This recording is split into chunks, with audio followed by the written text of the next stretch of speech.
qu'on recherche avant tout, ce sont des étudiants qui font preuve de motivation et des jeunes gens qui ont des dossiers qui sont de bonne tenue. Objectif Sup, un podcast de l'étudiant. Bienvenue dans Objectif Sup. Je m'appelle Amélie Petit-Demange et je suis journaliste à l'étudiant. Aujourd'hui, nous accueillons Bruno Bouchon, proviseur adjoint de l'École nationale de commerce, qui propose 11 BTS tertiaires. Bonjour. Bonjour. Le BTS, brevet de technicien supérieur, est une formation très demandée. Comment alors y accéder ? Nous sommes avec Léa Massiot, lycéenne en STMG, à l'Institution du Sacré-Cœur de la ville du Bois. Elle va soumettre à Bruno Bouchon toutes les questions qu'une lycéenne se pose pour entrer dans une filière si populaire.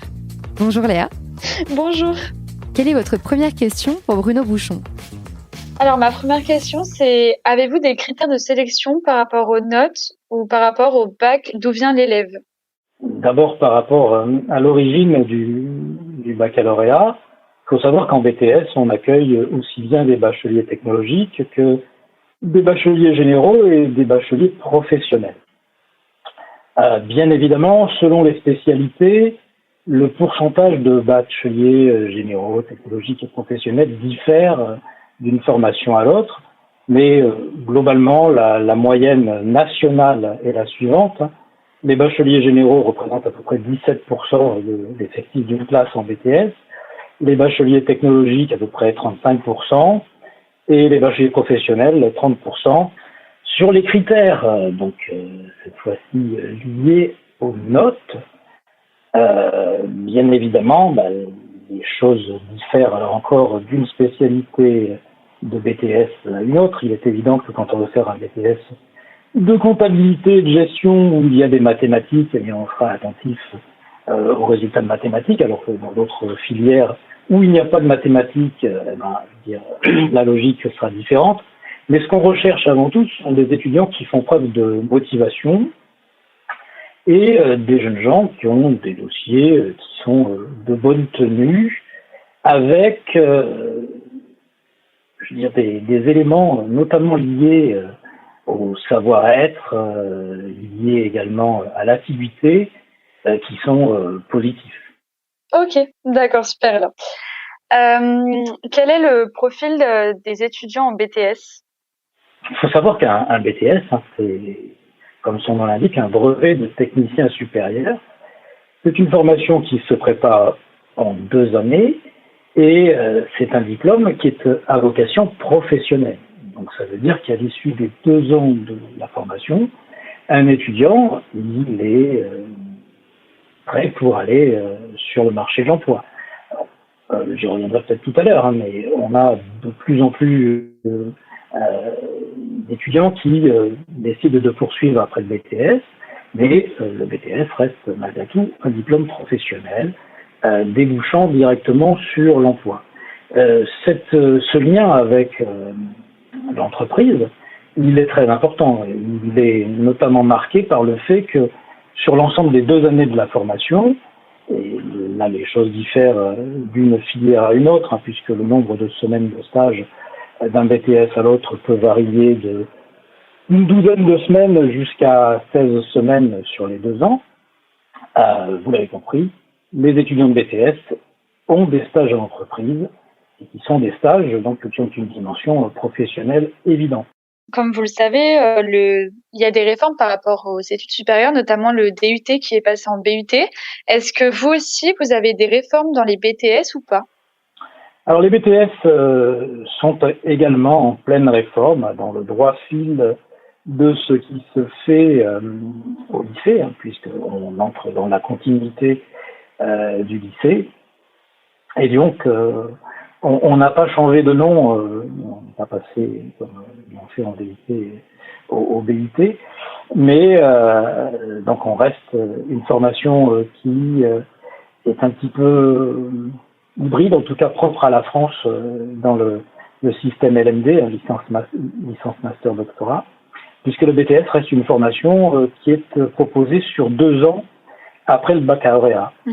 Mais comme je vous l'ai dit tout à l'heure, c'est une formation qui s'inscrit quand même de plus en plus dans le cadre européen, puisque l'immense majorité de nos étudiants de BTS poursuivent sur une L3, cette L3 étant la plupart du temps, une licence professionnelle.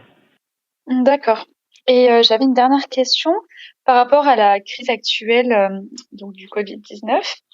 Est-ce que au niveau des critères, donc je reviens un peu à la première question, vous allez être plus indulgent dans le sens où vous savez que certains élèves ont peut-être décroché au niveau de l'année ou n'ont pas pu avoir les cours en distanciel. Est-ce que vous allez être un peu plus indulgent ou pas? Alors, a priori, tout le monde, sur tout le territoire français, de manière plus ou moins similaire, mais en tout cas vit la crise avec des difficultés qui sont liées à l'hybridation, comme vous disiez tout à l'heure, au fait que les établissements scolaires fonctionnent en demi-jauge et donc, je dirais que la situation normalement sur le territoire national souffre d'assez peu d'inégalités de ce côté-là.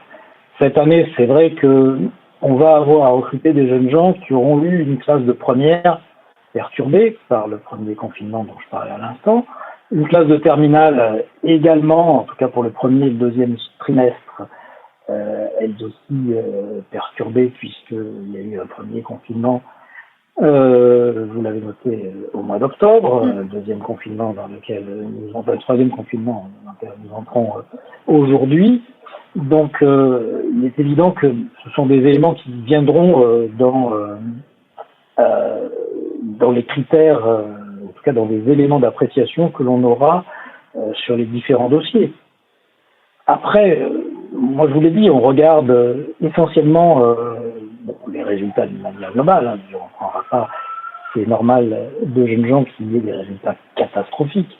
Mais quand les résultats sont de bonne tenue, quand les appréciations portées par les professeurs, elles aussi sont positives, que l'assiduité est là et que la motivation transparaît dans la fiche à venir du candidat, il est évident que tous ces éléments plaident pour le jeune. Faut pas avoir peur de ce que pourrait influer de ce que la crise pourrait influer sur le traitement de vos dossiers.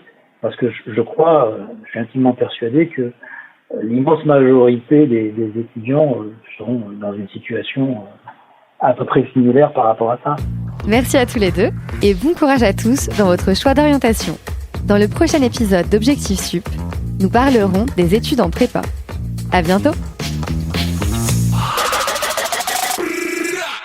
Objectif Sup, un podcast de l'étudiant.